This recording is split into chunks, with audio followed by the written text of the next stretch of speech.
Magandang umaga po sa inyo lahat. Okay. Manalangin po tayo.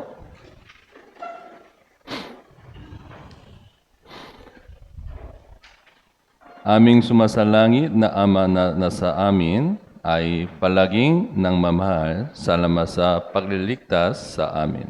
Dahil sa dugo ni Jesus, ang lahat ng aming mga kasalanan ay napatawat at kami ay makakatayo sa harapan ng Diyos. At pinahihintulutan kami ng Diyos na nanatili sa iglesia. At sa gayoy, kami ay makakatanggap ng lahat ng bagay na kailangan namin mula sa iglesia. Maraming salamat po, Panginoon. Ngayong araw, kami ay nagtipon ng makakasama upang mag-aral ng Biblia. Una sa lahat, nawa kami ay maging magpapakumbaba at marunong upang naunawaan namin ang iyong salita at sundin namin ang iyong salita sa aming buhay. At Panginoon, ang Diyos ay nagpakita sa amin ng maraming mga tanda ng katapusan ng panahon. Hayaan mo po na malinaw naming panampalatayanan na kami ay nabubuhay sa huling panahon upang aming magawa ang aming makakaya upang ma-evangelize ang lahat ng aming mga kapamilya. Kami ay umaasa lamang sa makapangyariang mga kamay ng Diyos. Panginoon, pakiusap, kumikilos ka sa amin. At Panginoon, mayroong ilang brother at sister ang nasa mga kahirapan. Pakiusap, tulungan mo sila upang kanilang mapagtagumpayan ang lahat ng mga kahirapan. At Panginoon, inaalala po namin ang mga hindi nakikinig ng salita ng Diyos. Hayaan mo na sila ay makapakinig muli sa salita ng Diyos. Ako ay nagtitiwala lamang sa inyong makapangyariang mga kamay. Kami ay nananalangin sa pangalan ni Hesus Kristo. Amen. Okay po, buksan po natin ang Biblia, Lucas chapter 16.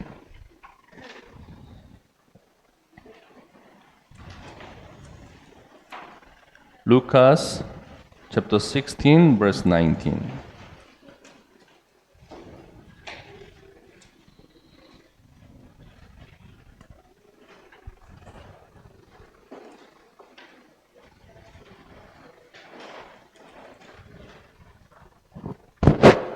Page number, Lucas chapter 16, verse 19, page number 133. 133, Lucas chapter 16, verse 19, hanggang 31. Lucas chapter 16, verse 19, hanggang 31, page number 133. Babasahin ko po. Mayroong isang taong mayaman na nagsusuot na kulay ube at pinong inino at napipista araw-araw sa maraming pagkain. At sa kanyang pinuan ay nakahandusay ang isang pulubi na ang pangalay Nazaro na puno ng mga sugot, na nakahanggat na makakain ula sa mga nahuhulog sa hapak ng mayaman. Maging ang mga aso ay lumalapit at hinihimuran ang kanyang mga sugat. At nangyari, namatay ang pulubi at siya ay tinala ng mga anghel sa kandungan ni Abraham. Namatay din naman ang mayaman at inilibing. Ang mula sa Hades na kanyang pinagturusahan ay tumingala siya at nakita sa malayo si Abraham at si Nazaro sa kanyang kadungan.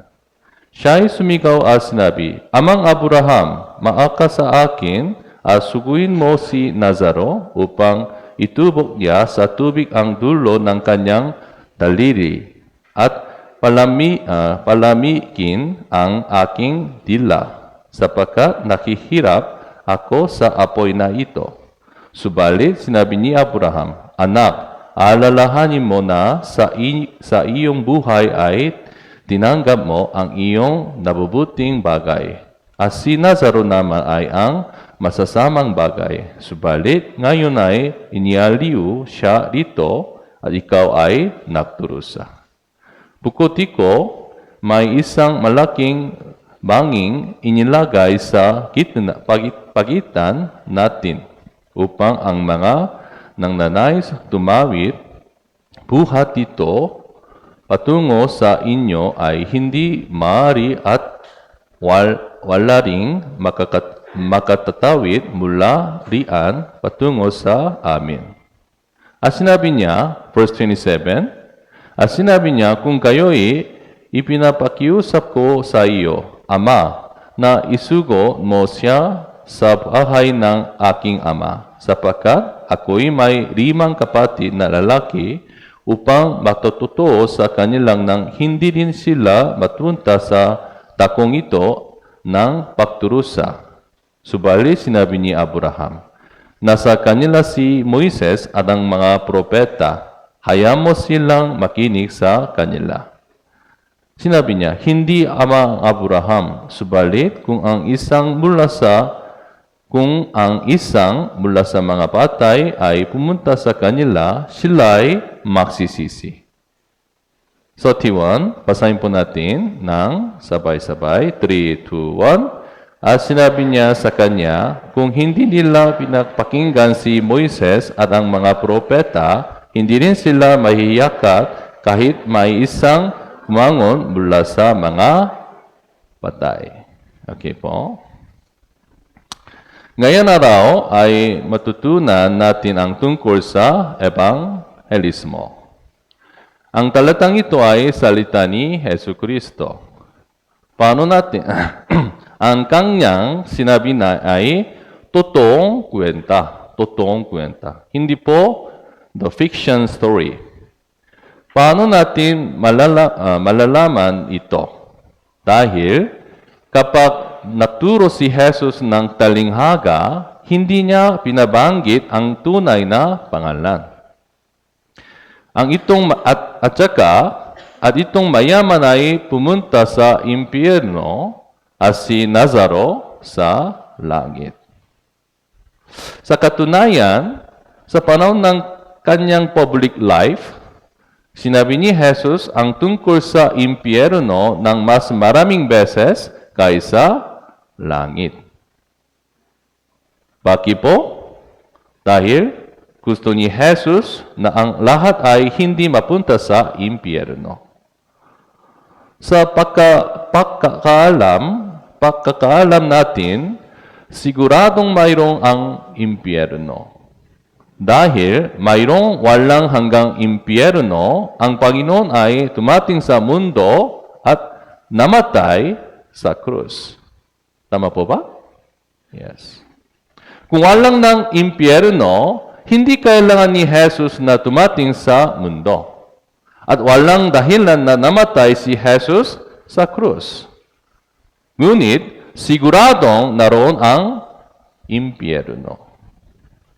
Kaya nga, ang kamatayan ni Jesus ay isang totoong katibayan ng pagkakaroon ng impyerno. Dito sa mundo, mayroon 2 uri ng tao. Ang tao na nabubuhay para sa bagay na nakikita, parang mayaman lang ito. At ang tao na nabubuhay para sa bagay na hindi nakikita at para sa walang hanggang langit, parang si Nazaro. Tama po ba? Yes. So, today, we should think deeply about heaven at impyerno. Una, verse 19 hanggang 21. Verse 19 hanggang 21. Basahin po natin ng sabay-sabay. 3, 2, 1. mayroong isang taong mayaman na nasusuot ng kulay ube at pinong lino at napipista araw-araw sa maraming pagkain. At sa kanyang pintuan na ay nakuhandasay ang isang pulubi na ang pangalay Nazaro, na puno ng mga sugat, na nakahanggat na makakain mula sa mga hahulog sa hapak ng mayaman. Maging ang mga aso ay lumalapit at hinihimuran ang kanyang mga sugat. What we can get lessons from these verses? Dito po, mayroong isang taong mayaman sa talatang ito. Pero, hindi binanggit ang kanyang pangalan. At dahil siya ay mayaman, siya ay nagpipista sa maraming pagkain araw-araw. At siya nasusugot ng kulay ube at pinong lino na gamit para sa mga hari. Mga hari. Yes. Kings. Yes. At mayroong isa pang tao, si Nazaro. Pulubi. Sa pagkakaalam natin na mahirap talaga ang buhay ng mga pulubi. Dahil wala siyang pagkain. Kumakain siya ng pagkain ng nahuhulog sa hapak ng mayaman. At sa katawan niya ay puno ng mga sugot. Dahil wala siyang pera. Wala siyang pera pambili ng gamot. Kaya nga, walang sinuma ang naiinggit sa pulubi. Walang sinuma. Tama po ba? Yes. Kaya ang lahat ng tao sa mundo ay naiinggit sa mayayaman. Wow! Bukang masaya ang mga mayayaman araw-araw. Yes. Ngunit, walang sinuma ang naiinggit sa mga Kristiyano. Walang sinuma. Bakit? Dahil karamihan sa mga Kristiyano ay hindi mayaman. Dahil ang pera ay hindi layunin ng mga Kristiyano. Hindi kumikita ang mga Kristiyano para yumaman, kundi para sa Ebanghelyo. Kaya, kumagastos tayo ng pera para sa pang-aaral ng Ebanghelyo. Tama po ba? Yes po. Ngunit, sinabi ng maraming tao sa mundo ng ganito, kung ikaw ay mayaman, ikaw ay masaya. Kung hindi, hindi ka masaya. Kaya nga, kung walang darating na mundo, pagkatapos kamatayan, ang mga Kristiyano ay maging pinaka-kawawa. Kung walang langit. Walang langit.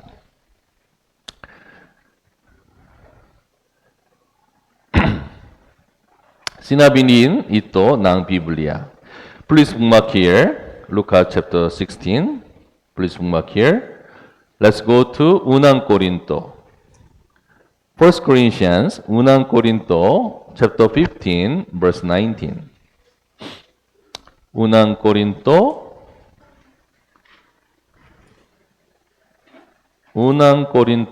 chapter 15, verse 19. Page number, Bagong Tipan, 293. Bagong Tipan, 293, Unang Korinto, chapter 15, verse 19.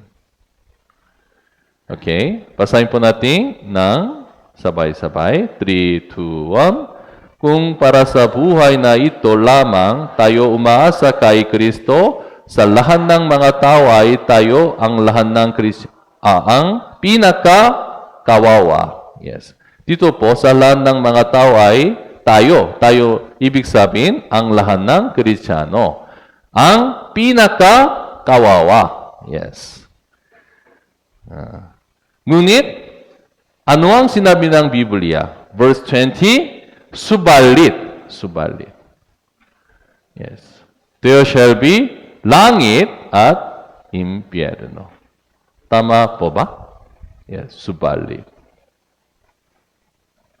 Diyang na sinabi ng Biblia, ang buhay natin sa mundong ito ay hindi lahat. Huwag kang mag-alala. Yes. Dahil malinaw na mayroong darating na panahon pagkatapos ng kamatayan. Subalit, kahit Kristiyano, ang mga Kristiyano ay minsan naiinggit sa mayaman. Tama po ba? Tama po ba? Dahil mayroon silang pera na panghabang buhay. Dahil ang kanyang magulang ay mayaman, sila ay madali na maging mayaman. Kahit bata pa sila. At gusto nila ng mga tao dahil sila ay mayaman. At saka, ang mayayaman ay madali na kumita ng maraming pera. Kaya, kahit ang Kristiyano ay nagreklamo sa puso nila ng ganito, Diyos, sila ay hindi sumampalataya sa iyo. Ngunit pakihigit na maayos ang buhay nila. Huh? Sometimes we have question. And sometimes we have complaint. Ng ganito. Tama po ba? kahit at isang Kristiyano sa mga awit ay nakaroon parehong reklamo at tanong. Let's go to mga awit, chapter 73. Mga awit, chapter 73, verse 1.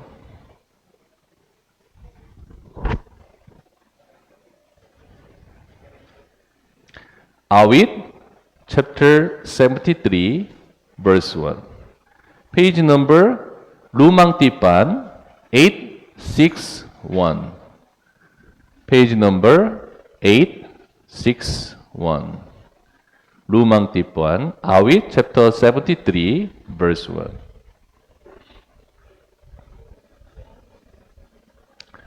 Awit, chapter 73, verse 1.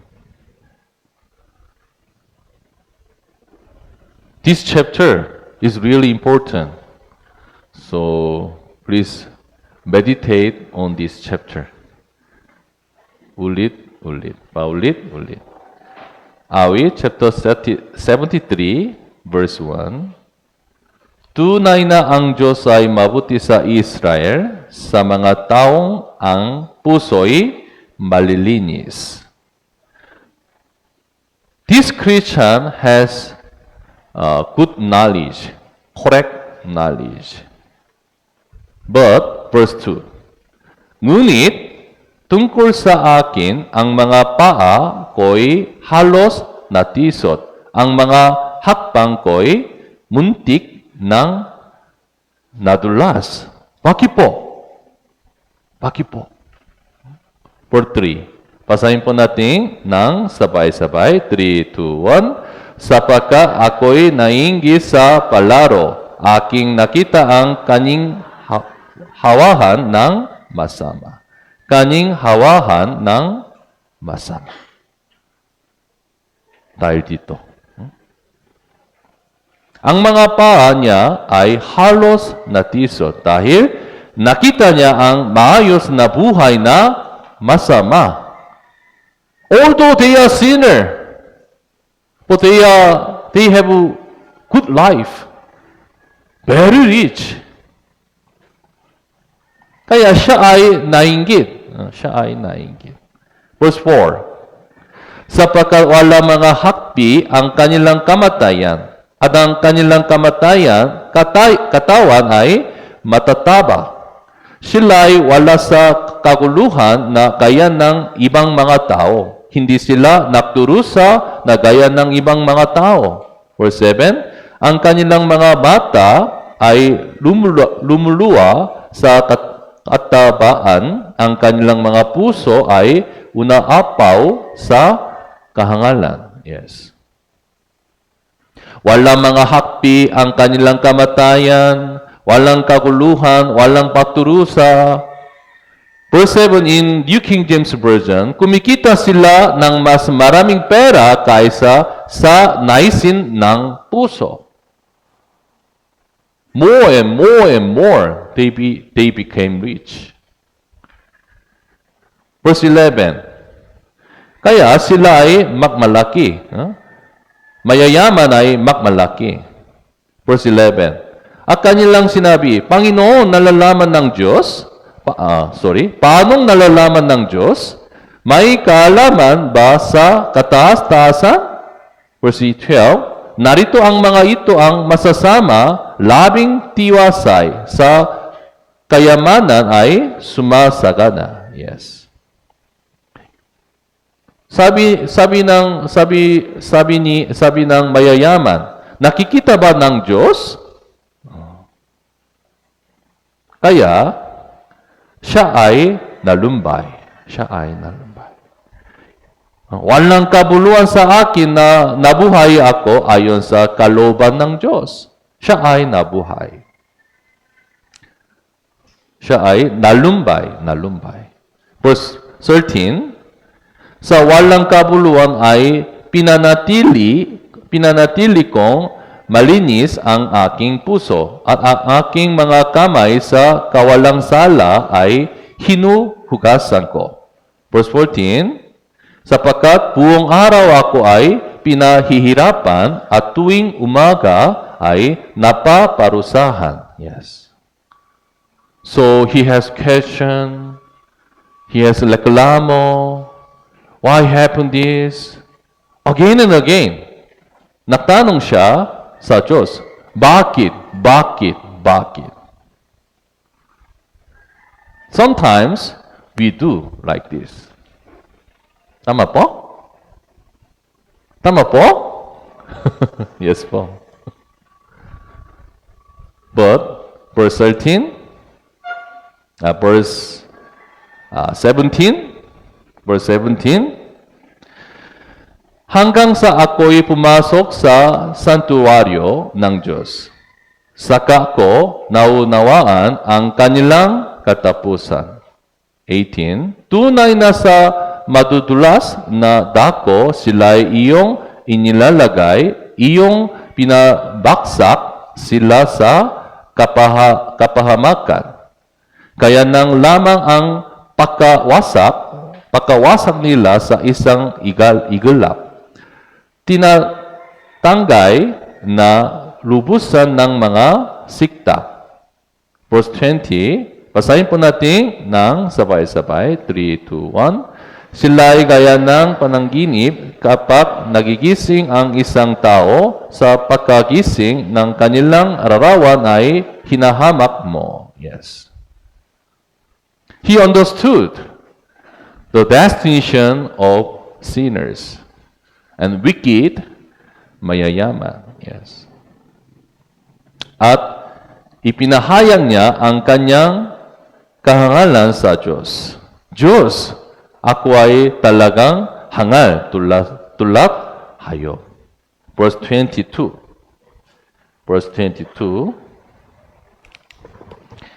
Ako'y naging hangal at mangmang. Ako'y naging gaya ng hayop sa harapan mo. Yes. He confessed he was so foolish. Yes. Mayroong bagay na dapat nating malaman. Ang buhay sa mundong ito ay napaka-ikili lamang. Sabi ng Biblia, sapagkat ang kasulukuyang anyo ng salibutang ito ay lumilipas.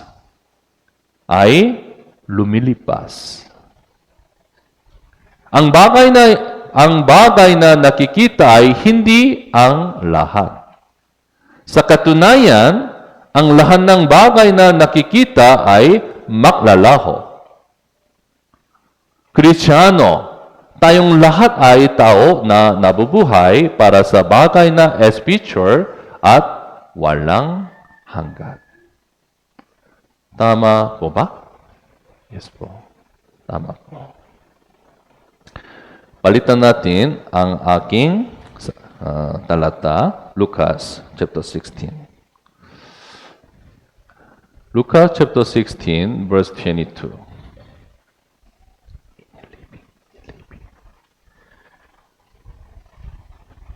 (134) Lucas. Please bookmark here. 134 Lucas chapter 16, verse 22. Verse 22. Okay, basahin po natin ng sabay-sabay. 3, 2, 1. Ang nangyari, mamatay ang pulubi at siya'y dinala ng mga anghel sa kadungan ni Abraham. Namatay din naman ang mayaman at inilibing. Yes. Nangyari dito. Anong nangyari dito? Ang lahat ng tao ay tiyang na mamamatay. Tama po?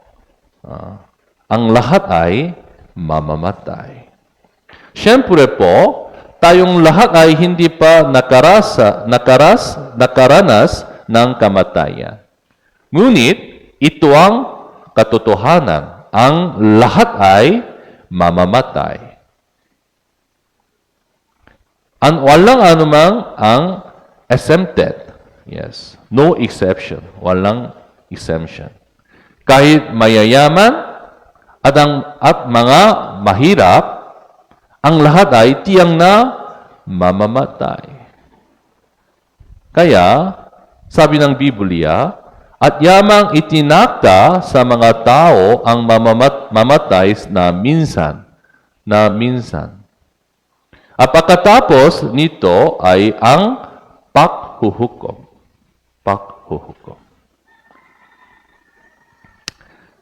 Naisin mo ba na mamamatay ka?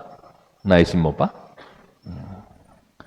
Ito ay tiyang na mangyayari sa iyo at sa akin. Kaya, sabi ng aklan ng Ecclesiastes na mas mabuti pang magtungo sa buhay na pagluluksa kaysa buhay na fiesta. Let's go to Ecclesiastes. We can check. Ecclesiastes chapter 7.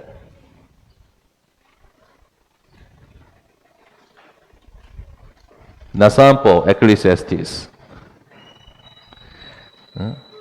Ecclesiastes chapter 7, verse 2. Page number, Lumang Tipan, 987. Ecclesiastes. Sa gitna Biblia, sa Biblia, awit. Awit, kawikaan, at Ecclesiastes. Yan. Ecclesiastes chapter 7, verse 2.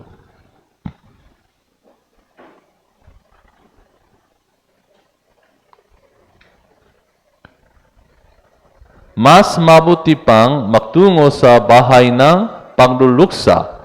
Bahay ng pagluluksa means funeral house.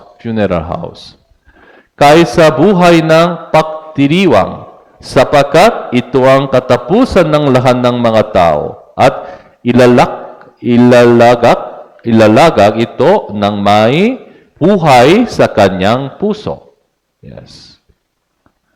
Kapag tayo ay pumunta sa buhay na pagluluksa, funeral house, pwede natin makita ang kamatayan. Kaya maaari nating pag-isipan ang kamatayan natin. Makukuha ang karunungan kapag pinag-isipan ng tao ang kamatayan. Ito ang pakinabang kapag pinag-isipan ang kamatayan ko. At iyon ay mahalagang bagay rin. Yes. Si Lazaro at mayaman ay parehong namatay. Tama po? Parehong namatay. Ibig sabihin nito, ang lahat ng tao ay tiyang na mamamatay. Kaano man kakayaman ng tao, dapat siya ay mamatay, ngunit ang kamatayan ay hindi ang katapusan. Ang lahay ay dapat mamatay at ang paghuhukom ay darating. Paghukom ay darating. And then, mayamang ito ay napunta sa impyerno. At si Lazaro ay nasa langit. Ano ang ibig sabihin nito? Si Lazaro ay naligtas sa mundo. Siya ay naipanganak na muli. Ibig sabihin, naghanda siya na makita ang Diyos. Ngunit, hindi naghanda ang mayamang ito. Sa katunayan, ngunit, hindi naghanda ang mayamang ito. Sa katunayan, ang mayaman na ito ay Hudyo. Jewish people. Paano natin nalalaman ito? Let's turn back to our passage. Lucas chapter 16, verse 24. What he called Abraham. Lucas chapter 16, verse 24.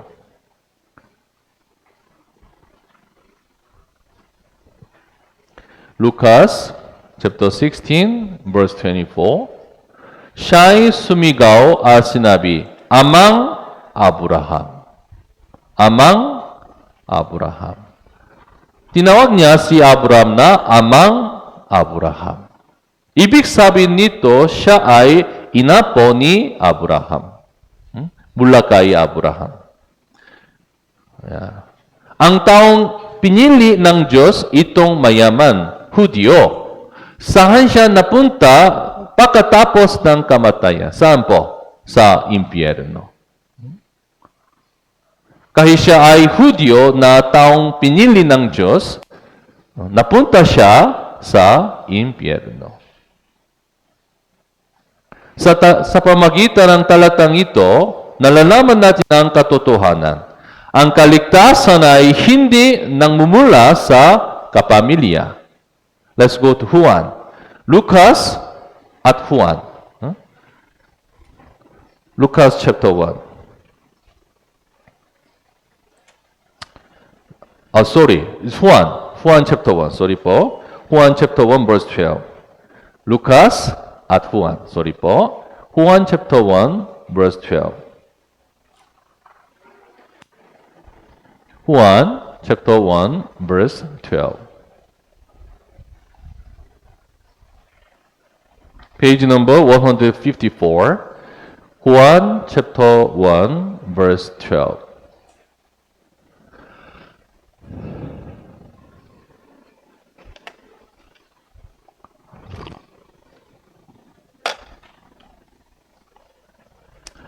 Juan chapter 1 verse 12, subalit ang lahat ng tumanggap sa Kanya na sumasampalataya sa Kanyang pangalan ay Kanyang pinakalooban sila ng karapatan na maging mga anak ng Diyos. 13.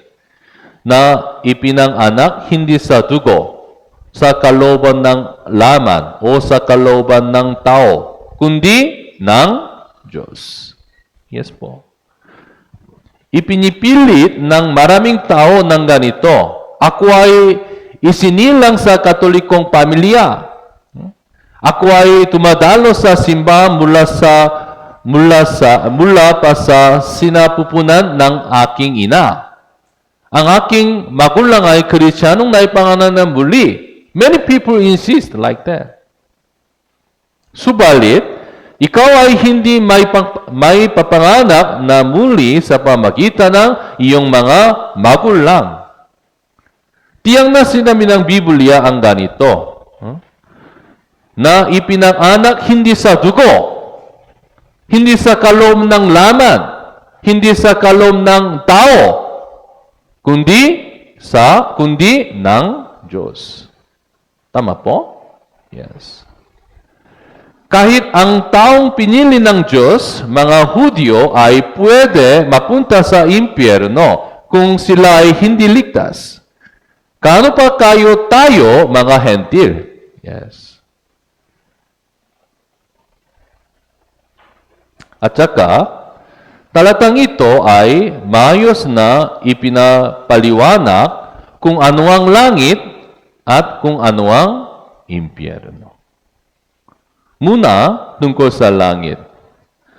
Sinabi ng talatang ito na ang langit ay lugar kung saan tayo maaaliw. Si Nazaro, isang pulubi, ay hindi nagugutom ngayon. Siya ay nasa perpektong kasiyahan at kakontentuhan. Walang luha, walang kalungkutan.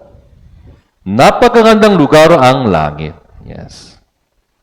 At tayo ay aliwin sa langit.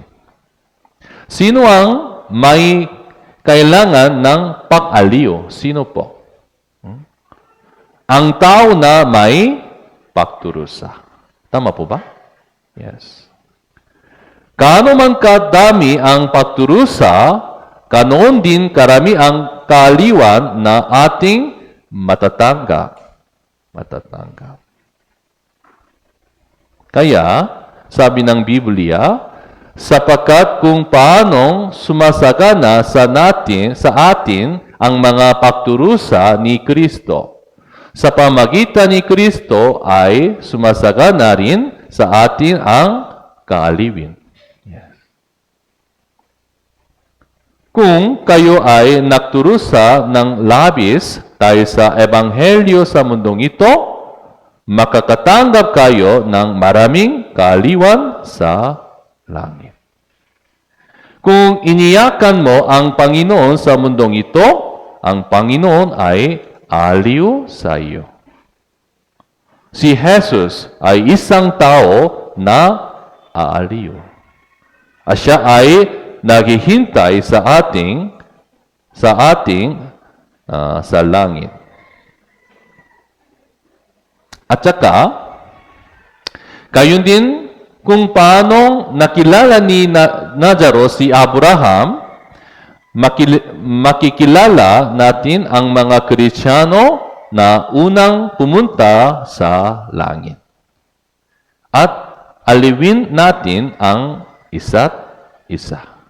Kaya, ang langit ay isang lugar na kaaliwan. Yes.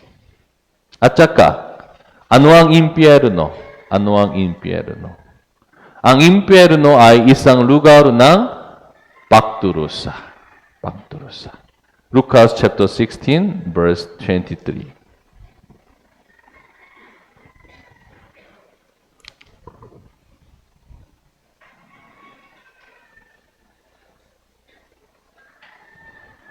Lucas chapter 16, verse 23. At mula sa Hades na kanyang pinagturusahan ay tumingala siya. Diba?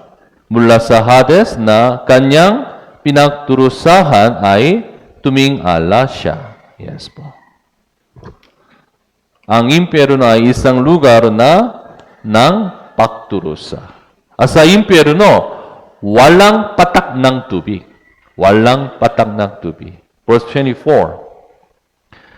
Siya'y sumigaw at sinabi, Amang Abraham, maawa ka sa akin at suguin mo si Nazaro upang itubok niya sa tubig ang dulo ng kanyang darili at palamigin ang aking dila sapagkat nakihirap ako sa apoy na ito. Sa apoy na ito. Sobrang init sa impyerno. Sobrang init.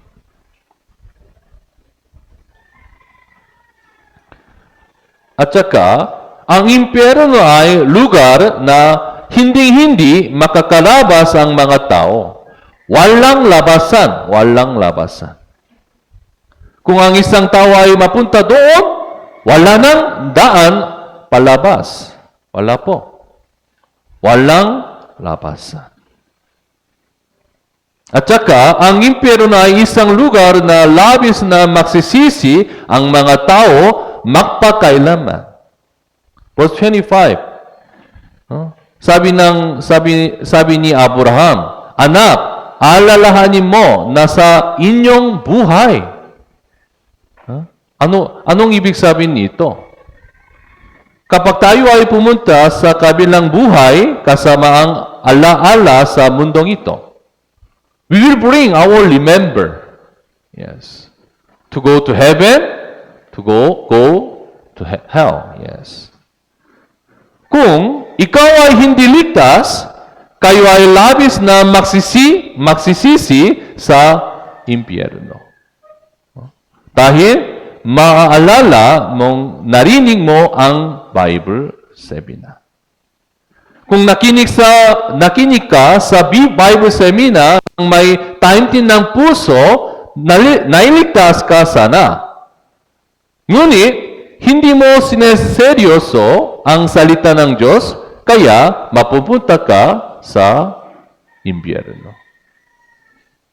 Kung gayon, hindi ka ba magsisisi? Yes.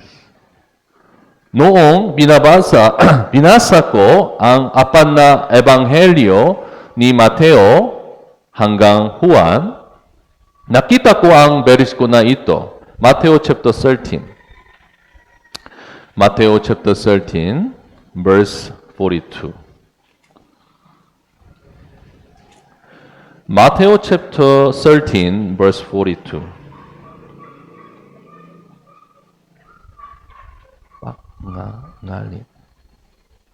Matthew chapter 13, verse 42. Page number 25. Mateo, unang aklat ng Bagong Tipan. Mateo chapter 13, verse 42. Mateo chapter 13, verse 42. 13, verse 42. Mateo chapter 13, verse 42. 13:42. Yes. At itatapon nila ang mga ito sa pugon ng apoy. Doon ay makakaroon ng pagtangis at pagngalit ng mga ngipin. Yes. Alam mo ba, kapag ang mga tao ay nangalit ng ngipin, kapag karamdaman sila ng mantinding takot. At kapag sila ay labis na nagsisisi. Yes. Kung hindi ka maliligtas at mapupunta sa impyerno, kanitong ang sasabihin mo sa sobrang sakit. Kailangan kong dumalo mula sa Bible seminar. O kailangan kong makinig ng mabuti sa salita ng Diyos. Kinakailangan kong maghanda upang makilala ang Diyos sa oras na iyon. Huli na. Anong gagawin mo? Anong gagawin ko? Yes. You shall regret like this if you are not saved.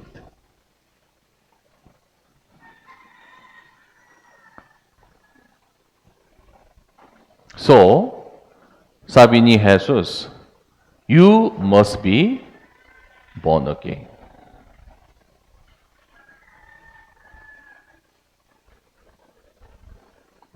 Balikan natin ang ating talata, Lucas chapter 13. Verse 16, Lucas chapter 16, verse 27.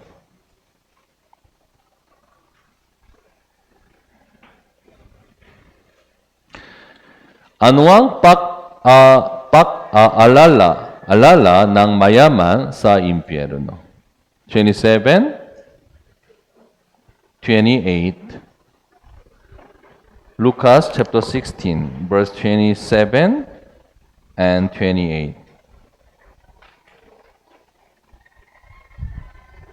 27 and 28. Basahin po natin ng sabay-sabay. 3, 2, 1. At sinabi niya, kung gayoy ipinapakiusap ko sa iyo, Ama, na isugo mo siya sa buhay ng aking ama, sapagkat ako'y may 5 kapatid na lalaki, upang magtatotoo sa kanilang nang hindi rin sila mapunta sa dakong ito ng pagturusa. Hindi para sa kanyang sarili, kundi para sa kanyang kapatid na nasa mundo pa. Yes. He has concern. Siya ay nakaroon pag-alala patungkol sa kanilang kapatid. Kanyang kapatid. Bakit po? Para sa mayamang ito, ang impyerno ay totoo. Ngayon, nalaman niya kung saan ang impyerno. At siya ay nakihirap. At kanyang nalaman na wala siyang pag-asa. Wala po. Kaya, kayang naaalala ang kapamilya niya. Ang kapatid ko ay mayroon pa rin pag-asa. Hindi sila dapat mapunta dito. Kaya siya ay time team na nakiusap kay Abraham. Amang Abraham, paki-ebanghelyo ang mga kapatid ko. Anong gusto ng mga pamilya natin na namatay na? Anong gusto nila? Nasa impyerno man o langit, gusto nilang mapunta sa langit ang kanilang pamilya. Tama po ba? Tama po ba? Yes po. Kung kayo ay talagang ligtas, ito ay normal na mag-alala tungkol sa kaligtasan ng pamilya ninyo. Kung hindi kayo mag-alala tungkol sa mga kaluluwa ng pamilya ninyo, isipin mo ng mabuti kundi ikaw ay talagang ligtas o hindi. Naniniwala ka ba talaga sa langit at impyerno? Naniniwala ka ba? Talaga po? Kung gayon, bakit hindi ka mag-evangelismo sa mga miyembro ng iyong pamilya na pumupunta sa impyerno? Bakit po?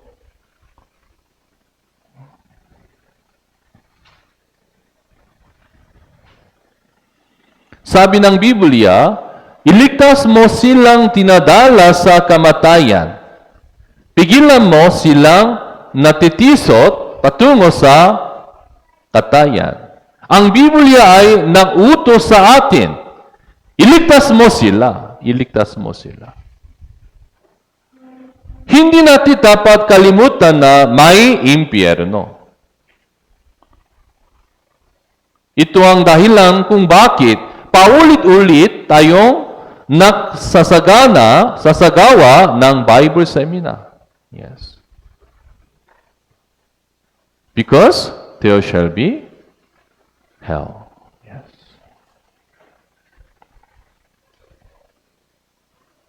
So, the rich man requests Abraham. Verse 27 and verse 20. Tama po? But, sumagot si Abraham ng ganito, verse 29.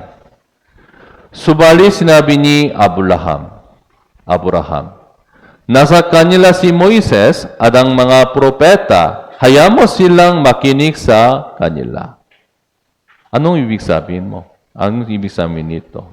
Nasa kanila si Moises at ang mga propeta. Sa talatang ito, si Moises at ang mga propeta ay napapahiwatig ng lumang tipan. Biblia. Moises at mga propeta ay Biblia. Naintindihan po? Yes. Ibig sabihin nito na sila ay makikinig sa Biblia. Sa pamagitan ng bersikulo na ito, maunawaan natin ng kung paano ang tao ay mapupunta sa langit. Dapat marinig ang Biblia ng lahat ng tao. Dapat. Dahil ang pananampalataya ay nanggagaling sa pakikinig. Tama po ba? Yes po. Ngunit, sinabi ng mayaman, verse 30, sinabi niya, hindi amang Abraham, subalit kung ang isang mula sa mga patay ay pumunta sa kanila, sila'y magsisisi. Yes. Sinabi niya ng ganito, hindi po Abraham, kung ang isang tao mula sa mga patay na pumatay sa aking kapatid, sila ay naniniwala sa Diyos at sa Biblia. Sa tingin niya, pwede sila sumampalataya sa Diyos sa pamagitan ng mga himala. Is it correct? Mali po, mali. Ito ay mali. Walang sino mang ang maliligtas sa pamagitan ng himala. Tama po ba? Tama po. Kundi sa pamagitan ng salita ng Diyos. Ebanghelyo. Kaya, sabi ng Biblia, ipinanganak na kayong muli, hindi ng binhing nasisira, kundi ng walang kasiraan sa pamagitan ng buhay at nananatiling salita ng Diyos. How accurate it is. There is no other way.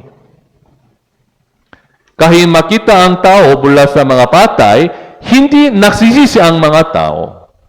Hindi po. May halimbawa sa Biblia. Sa Biblia, may isa pang Nazaro. Nazaro na iba, isa pang Nazaro. Na kaibigan ni Jesus. Alam mo ba? Kilala mo ba? Nazaro? Oh, yes. Siya ay namatay isang araw. Kaya pinuhay siyang muli ni Jesus pagkatapos ng 4 na araw. Nakita ng maraming Hudyo ang himalang ito. At saka, nagsisi ba sila, mga Hudyo? Hindi po. Although they saw big miracle, resurrection, but hindi sila nagsisi. Sa kabilang banda, sinubong ng mga punong pari na namatay si Nazaro. Dahil maraming tao ay naniwala kay Jesus sa pamagitan ng Nazaro na muling binuhay. Hindi sila nagsisi. Juan chapter 12. Juan chapter 12 verse 10.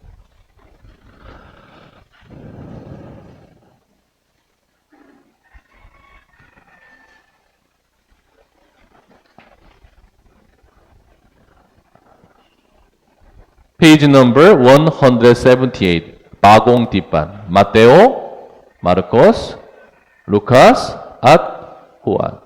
Juan chapter 12, verse 10 at 11. Juan chapter 12, verse 10 at 11. Kaya't pinanukala ng mga punong pari na kanilang patayin din si Nazaro. Sapagkat dahil sa kanya'y marami sa mga Hudyo ang umalis at naniniwala kay Kristo. Yes. Walang sino mang ang maliligtas sa pamagitan ng himala, kundi sa pamagitan ng salita ng Diyos lamang. Sa mga salita lamang. Tama po ba? Tama po ba? Yes po. Kaya, sumagot si Abraham.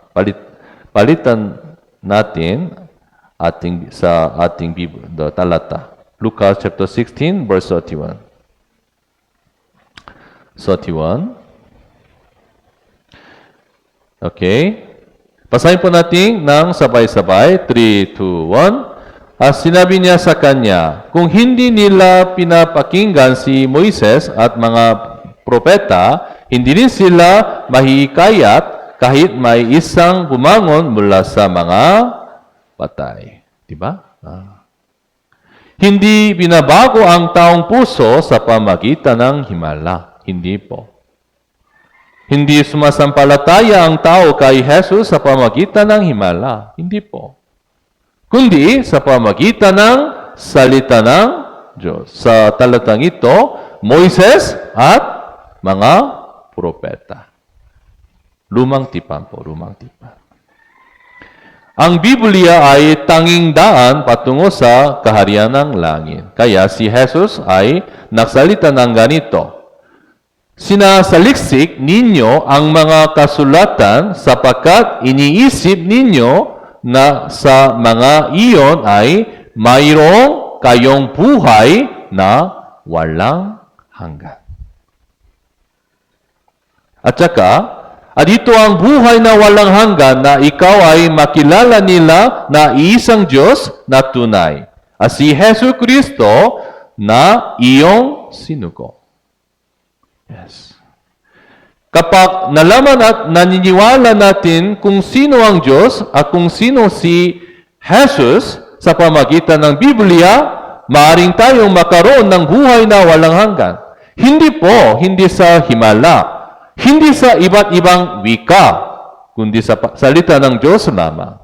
Tama po ba? Yes po. At saka, nasaan ba ang mayaman? Nasaan po? Sa impyerno. At siya ay mananatili doon magpakailaman. Kung ganoon, nasa ba si Nazaro? Nasaan po? Sa langit. Yes. At si Nazaro ay mananatili doon magpakailaman. Baka man noong nakaraan ay namuhay siya ng isang miserableng buhay bilang isang pulubi sa mundong ito, ngayon siya ay nasa walang hanggang kapahingahan, kaginhawahan at kagalakan. Magpakailaman. Question ito. Sigurado ka bang 100% ang maliligtas ka? Sigurado po? Talagang talaga?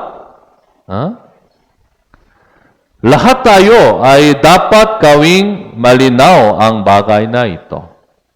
Dahil sinabi ni Jesus, kailangan kayo'y ipanganak na muli. Tama po? Yes po. Okay. Tayo ay manalangin. Salamat po, Panginoon. May Bible seminar sa Cavite, July 18, Langkan, July 28, Youth Bible Camp, and August 15, Grand Bible Seminar.